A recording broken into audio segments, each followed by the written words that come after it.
স্ত্রী বুশরা বিবিকে খাবারের সঙ্গে টয়লেট ক্লিনার মিশিয়ে খাওয়ানো হয়েছে বলে অভিযোগ তুলেছেন কারাবন্দী পাকিস্তানের সাবেক প্রধানমন্ত্রী ইমরান খান।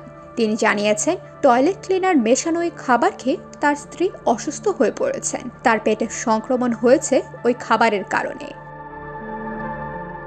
এর আগে জেল থেকে পাকিস্তানের সেনাপ্রধান আসিম মনিরকে হুঁশিয়ারি দিয়েছিলেন ইমরান। স্ত্রীকে গ্রেপ্তার করার খবর পেয়ে ইমরান জানিয়েছিলেন, স্ত্রীর কিছু হলে তিনি কাউকে ছেড়ে দেবেন না। একাধিক মামলায় অভিযুক্ত ইমরান বর্তমানে পাকিস্তানের আদিয়ালা জেলে বন্দী। এদিকে দুর্নীতি মামলায় এবং অবৈধ বিয়ে সংক্রান্ত একটি মামলায় অভিযুক্ত ইমরান পত্নী বুশরা বর্তমানে ইসলামাবাদ সংলগ্ন শহরতলি বাণীগালা এলাকার বাড়িতে গৃহবন্দী রয়েছেন।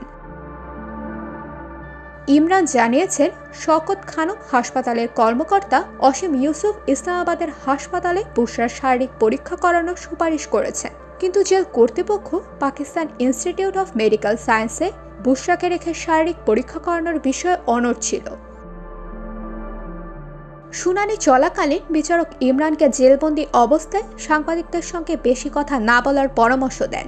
এর জবাবে ইমরান জানান, তিনি সাংবাদিকদের সঙ্গে বেশি কথা বলেন, কারণ তা না করলে তার বক্তব্যের ভুল ব্যাখ্যা হয়। অন্তত 10 মিনিট সংবাদ মাধ্যমের সঙ্গে কথা বলার অনুমতি চেয়েছেন ইমরান।